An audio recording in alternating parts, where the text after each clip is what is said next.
So, about that Halo Infinite stuff. Yeah, the one of the main leakers that's pushing the news to start backpedaling hard. He's like, no, it's not actually happening now on Monday. I got updated info that something's happening on Monday, but it's not launch of the thing. And it's like, yeah, dig up, keep digging up. Yeah. So as we record this on Saturday, the thing currently alighting along Twitter is that on Monday for the Xbox showcase or whatever, there's supposed to be a stealth drop of that wraps Halo up for this show. There's a Pringles website. There's a Pringles Halo promo website that was just found that has a deadline for Monday. It's like, okay, that's added fuel to the fire, so it's not just smoke up people's asses, even though that's enough to get people going these days. There was something else, not just some random forum guy. Although it's funny timing, the soundtrack has apparently leaked. There's some dodgy AF guy trying demand money for it on Telegram, but he put up a single track that's new on YouTube for a leak, and it sounds like a Halo track. We'll put links in the show notes for this stuff if it still exists by the time this shows up, and this will go out I guess Monday, so time will tell if we are totally wrong or totally right, or these leakers were just making nonsense or not. But even aside from the leaks, there's been a lot of recent campaign stuff. We got IGN and Game Informer and a bunch of other places got access to the first chunk of the campaign. And this isn't apparently if you really care about spoilers, the Game Informer thing gives away quote unquote too much for some people. In terms of like actually showing literally the beginning of the campaign and stuff, but for the most part, it's less specific story details, and more just explanations of stuff that we sort of kind of knew, and better details about what was there. But there were a few things I thought were interesting. One of the things that they really do is we knew it wasn't going to be an quote unquote open world game, but the descriptions to me, I don't know about what you guys thought, but to me it really sounded sort of like ODST 2, in sort of like you have these hub sections where you can freely explore, and then they have specific missions, because they mention that the interior Halo quote unquote dungeons, as they call them, are much more, I guess, classic Halo linear affairs. And then as you explore, you go to new areas and you can fly over to the old areas and stuff like that. I mean, I always anticipated this game was going to be closer to like ODST and Gears 5 than like an Ubisoft game or a GTA game. So this all sounds pretty gameplay wise. It sounds like it's going to be good to me. Yeah, and I definitely, the one concern I had going into it was that it was, please don't be like an Ubisoft or even something like The Witcher 3, where like, oh my god, there's so many icons on this screen. Like, what the hell am I going to do? And here, because they go into it, so you have the forward operating bases, so you capture those become your fast travel points on these little chunks of the broken ring. And you can go around and do side missions that give you valor, and that upgrade your stuff. But the main stuff, like the Spartan cores, like getting the grapple shots and all those abilities, are tied to the actual campaign stuff you have to do to progress the story. So you can't miss anything. You can just get fancier stuff. For instance, the boss fights, like some of them have unique weapons, and you can call in some of those weapons. Or there's stuff like we saw in the Insider Beta, that there are loot caves with stuff scattered around to find things, which all sound great to me. Like, ooh, I will do this pleasant diversion because I don't feel like I have to grind a million things, and I can ignore it when I just want to get on with the story, instead of spending 30 hours doing side stuff. Yeah, I had a lot of fun with ODST just doing the open world segment on Mombasa streets. So I'm really hoping they're able to channel that into something for Infinite along those lines. Well, and if you think about it, like there was not a lot in Halo 3 ODST. Like Mombasa streets was cut and pasted stuff that like just had some enemies and enemy caches, and it was still really fun to do. So if you have the core gameplay, like there's a lot you can get away with, and they're obviously being much more ambitious because this is a big scale title. So I'm excited about that. Some other little things that we got. Skirmishers are coming back, which I did not have on my bingo card at all. I always found them annoying and dumb, but some people are very happy. I wouldn't say I'm happy. I'm happy that there's that much more variety, you know. Mm-hmm. Yeah. I'm guessing there, of course, the excitement of people like, oh man, there are skirmishers immediately turned into, but where are my drones, you cowards? We're not getting drones, guys. I guess we get the whatever those skimmers instead. Skimmers, yes. You'll get your skimmers and you'll like it. Did you read in their Inside Infinite their logic for having the skimmers instead of the drones? Oh, I didn't see that it was actually explicitly mentioned. Pray tell. Oh yeah. What was it? Yeah, well, they were talking. They looked at drones and how they played, and they thought that they were a little too disruptive to gameplay because you had to look significantly up because they were like genuinely flying enemies, you know. So their idea, we'll see how it goes, but their idea with skimmers is that they, you know, skim along closer so that they're still along like the horizontal gameplay plane that you would normally be shooting. Yeah, they're still going by the axis. Yeah. That makes sense. I mean, that's fair. Well, the worst part of ODST is going through that hive, and then you hit the shielded ones on Legendary. That's the tough part of ODST that I always hate replaying. So that's what everybody wanted, more drone variants. Yeah. Mm-hmm. I mean, I want them to show up just like from a story standpoint and stuff. I don't want to be forgotten. I mean, same thing with skirmishers. I guess if skirmishers are in the game, I guess that gives me a slightly higher chance that Chol Vaughn from Mortal Dictata comes back at some point because they haven't forgotten about skirmishers. Mm-hmm. So I'll take what I can get. And there's not too much plot stuff, but they do sort of have they give the opening cinematic, which details how Chief ends up where he is. There were lots of people upset because they think that the Infinity has been destroyed in a classic 343 wraps up fan favorite characters or whatever in the first mission thing, which I can understand the concern. I understand the concern. I'm not particularly concerned that the Infinity has been tossed into the sun or whatever. He hasn't been drilled or anything either. Yeah, I think I like to think I'm not. I like to think I didn't overreact, but I definitely am one of those people that's, you know, a little concerned about that. But you know, we'll see how things go with the actual game. Yeah. It's not a great track record, so I can understand people being a little concerned. But yeah, they did bring down Infinity in Halo 4, albeit gently, and it got back up fine. So I think as gently as you can. Yeah, just tap it in, taparoo. I have seen the idea floated around that if it has crash landed on Zeta Halo, that it could potentially be like a hub for the UNSC at one point. Yeah, and that would actually be interesting. Tie into some of the original ideas for Halo 5, where Infinity was a hub world. So I would love to actually go through chunks of it, free roam. That'd be really cool. It would be tough because it's basically a floating city, but hey, let me add it. I would totally go for that.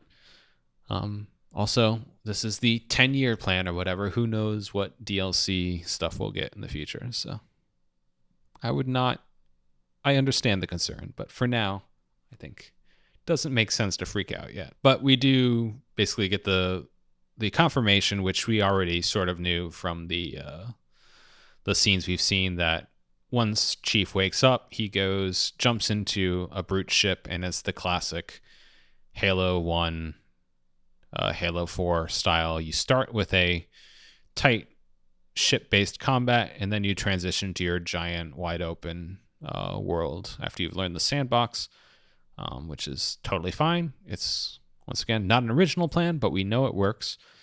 And then the only other thing I brought up was that they had shots of Cortana handing over, or Halsey handing over Cortana to Chief for the first time.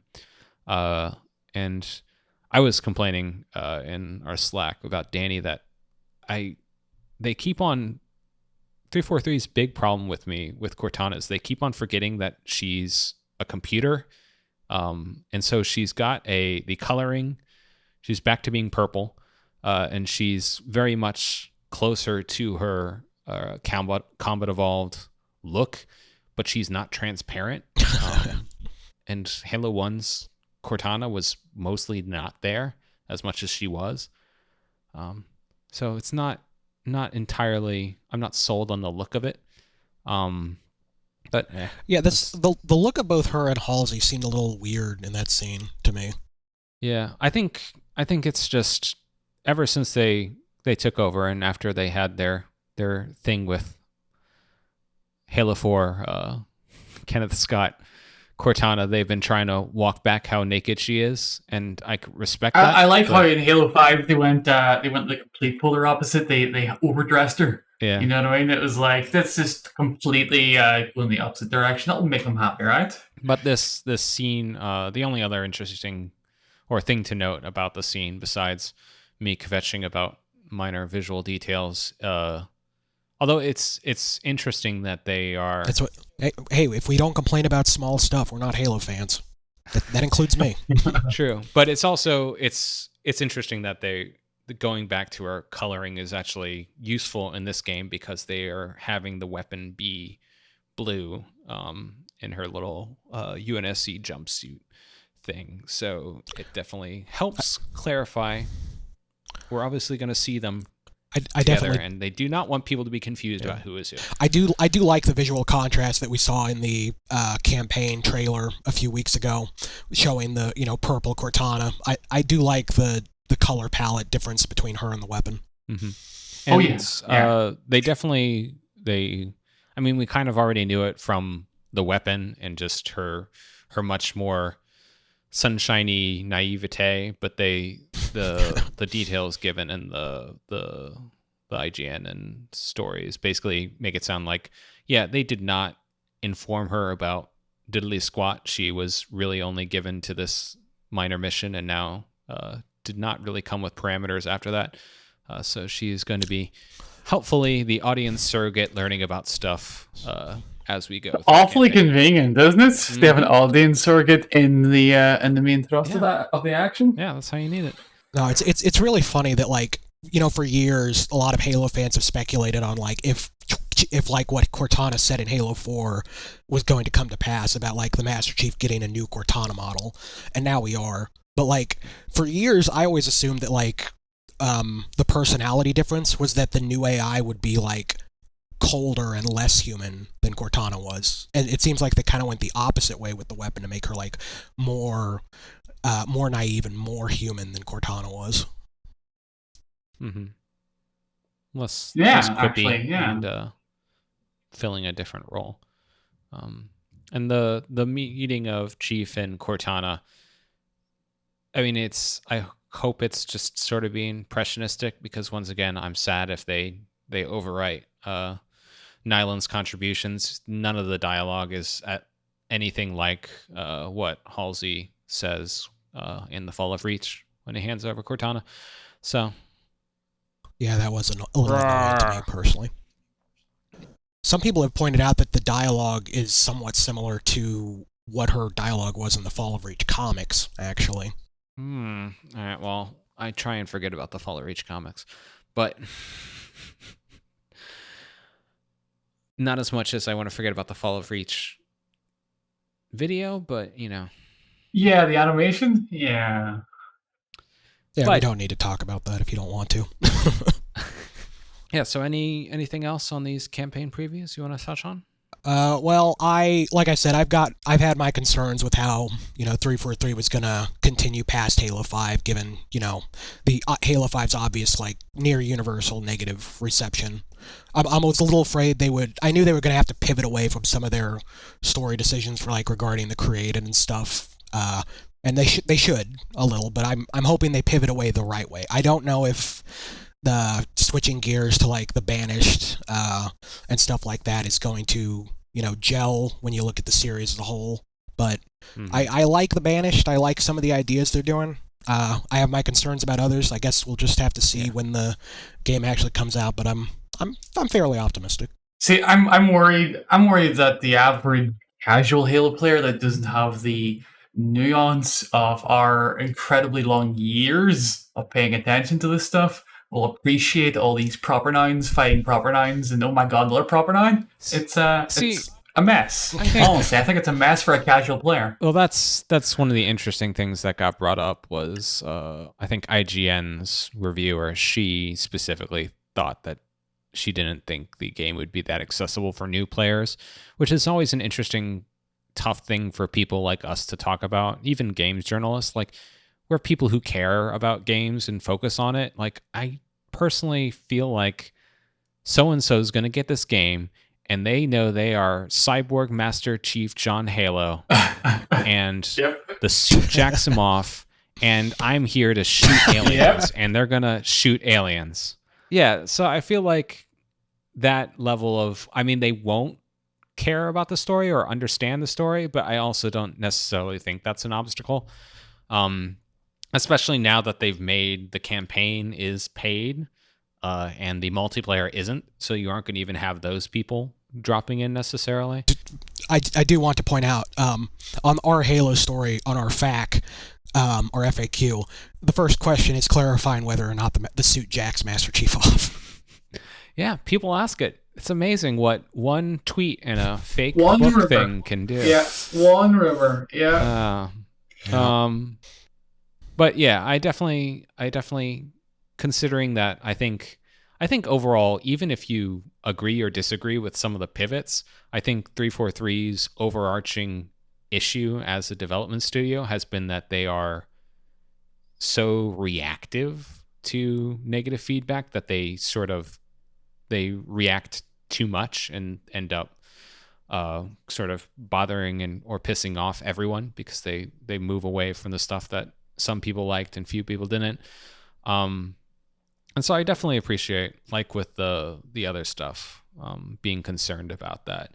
The previews all mentioned, I don't think, especially if the leaks we've gotten of the story overview are true, I don't think it looks likely that we are either dealing with all the creative stuff in this game, or at least on its initial release, I guess, or they're totally tossing it away. At the same time, they mention... Well, here's a question, right? Would you guys be satisfied if you play through the campaign and at the end of the campaign you still don't know what happened to Cortana? Would you guys be satisfied with that? I think it depends. I think it's one of those things where everyone, quote unquote, everyone, got upset at the time with Halo 2's cliffhanger, but it never really bothered me that much, and that I felt like I got a big story, even if it didn't, quote unquote, conclude. But some people are going to be bothered about that, and I can understand either way. When it comes to stories, even a bad idea can be executed well, so I don't want to blanketly say that I will or won't be disappointed without playing it, but unless it's nuances in the details for sure. Right. No, right. But I would say unless it's pulled off really well, I would be annoyed if we still don't have, those answers regarding Cortana by the end of the game. See, I'm worried that there is a portion of the fan base, the knowledgeable fan base, right? So not the ignorant casual guys, but the folks in our encampment. Those guys, some of those guys will have expectations from, say, I don't know, Halo Wars 2 ending, Halo 5. And I think unless there's something there to satisfy that particular beat, in Infinite, like solidly satisfying to that audience, I think we might see some kickback. Yeah. I mean, it's also tough now because we're in uncharted territory in terms of games as a service. We don't know when or how the next story is going to come out, so it's tough to say. Like, will we get more campaign in a year's time? Will there be we still have to wait 3 years for the next big thing, even if it's in Infinite. Yeah. So it's this Master Chief is going to sleep for 3 years at the end again. Mm-hmm. You know what I mean? I don't want them to go away for 3-4 years again. Like, that's an agonizing long wait for a live service game. Like, that doesn't make sense. Oh yeah, I would assume they're going to have to do like something with campaign. I think it's up in the air, and if they're, it's going to be annoying if instead of like one significant like campaign continuation, they just do like a bunch of little stuff that doesn't really add up to much. Yeah. Well, it's sort of like Halo Wars 2 was the first time you got campaign DLC, and like the Operation Spearbreaker or whatever was totally irrelevant and not interesting, whereas Awakening the Nightmare was. So if we got more of the former, it would stink. I think it's important just to remember how they're framing this game. Like, they've separated the campaign, separated multiplayer. They've positioned it free to play for at least half of the damn experience, and they've said it is a live service experience. Don't worry about it. I mean, they're setting expectations. And from Halo 5's post-release support, I have no confidence in them actually doing a dang thing. So they'll have to actually show me and give me confidence with actions rather than vague teases. You know what I mean? Yeah. So we will see. I definitely don't think those concerns are unfounded. No, I think I'm a little more optimistic in my expectations than you are, but I definitely understand why you're not. Mm-hmm. Well, so yeah, for sure. The thing is, plans can change. That's the thing. You know what I mean? And I'm almost certain whatever they had planned for Halo 5 changed after the game came out. And I just want to get more of the story and not have to wait half my life for a little bit more. You know what I mean? Well, you'll just have to read more Troy Denning books. Well, and speaking of just the record, I don't dislike Troy Denning's work. He's a solid author. I'm just saying that. Yeah, I'm just giving you grief because it's fun. Well, and that ties in with to put it in an aside, that ties into the next Halo novel we're getting, which is going to be in March after the game releases in 2022, is the Halo the Rubicon Protocol. And this, I guess, is going to connect or sort of be... Actually, it's kind of weird in the sense that Shadows of the Reach and Divine Wind and the Rubicon Protocol are all basically serve in as lead-ins to Halo Infinite. But this takes place with the UNSC mounting resistance against the Banished, and probably ties in to the Zeta Halo stuff as well. So at least that will give us some more stuff while we're waiting for video game content. But in addition to all the campaign previews, we've gotten the continuation of the Become marketing campaign, which, if you remember, before the much maligned E3 demo with Craig and the stuff of Legends, there was a pre-rendered trailer with Halsey voiceover talking about, oh, you can make all this cool gear, but it doesn't matter until there's a person inside it. And that was the quote-unquote Become campaign. And so we haven't heard anything about that until very recently, and now we've gotten, as of this recording, 3 spots. They're the quote-unquote Unsc Archives. So there's 3 of them together: Unspoken, Project Magnus, and Lightbringers. And these all sort of tie in tangentially to Master Chief. They have... One is a interview or a testimony from a Marine who recovered a Jackal personal defense gauntlet, which I guess the implication here is that it's the gauntlet that, as Halsey's journal mentions, someone ends up getting into like 10 years down the line and using that. And then another 10 years after that, they use it to develop the UNSC's modern energy shielding. Project Magnus takes place in 2549 and shows a scientist figuring out how to do the grapple shot, and includes, in context of the ad, it's affecting, but out of context, this sequence of someone just shooting a grapple shot and then immediately getting slammed into the wall is hilarious. Peak Halo physical comedy. And then the final one then, or maybe not the final one, but the most recent one that dropped today actually was Lightbringers, which is set in 2552, and it's this mine that's digging up ore used for the Mjolnir exoskeleton. These miners get trapped, and there's not much to that. These are definitely, I would say, in some respects, I don't understand who these ads are for. But then again, before Halo 3 came out, if you had told me, all right, we're going to make this giant diorama and pan across it while a Chopin prelude plays, and this is going to be the greatest video game ad of all time, I would have thought you were crazy too. So I guess I don't understand what sells video games. But these are they were interesting in terms of like minor details for Halo fans and giving you a flavor of just stuff we don't see in the games in most content. In some ways, as a hardcore fan, I'll take the dedicated world building that it helps shore up. As a casual fan, what the f*** really?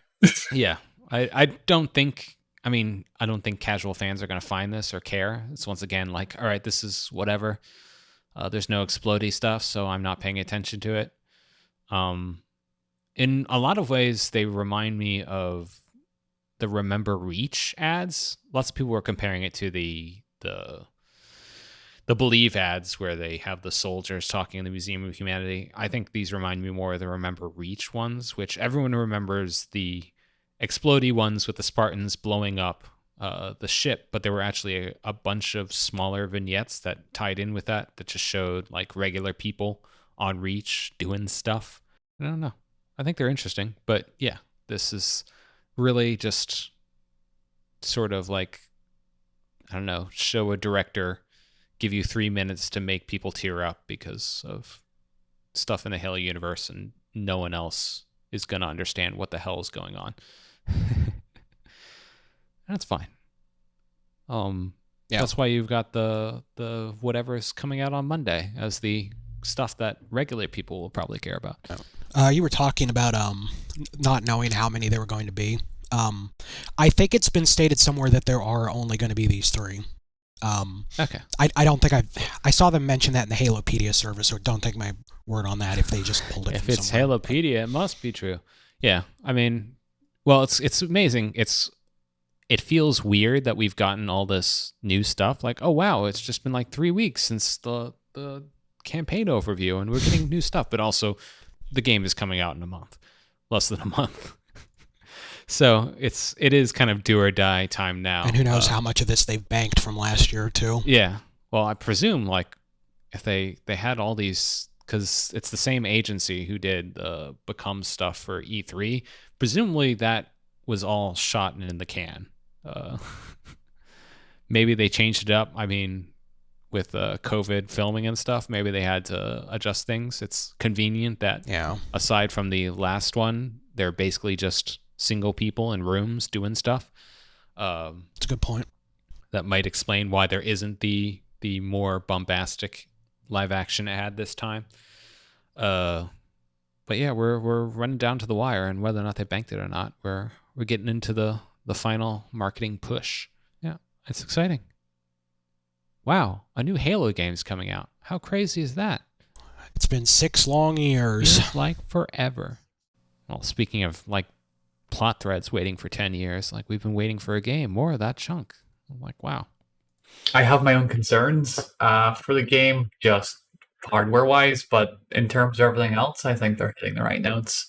I mean, especially if the multiplayer comes out early, we'll have a time for the Dani corner to talk about that stuff for Infinite. If I get my hands on it day one or whatever, and it is as I feared, and I'll be more than happy to express my displeasure. Yeah, stay tuned for that, folks.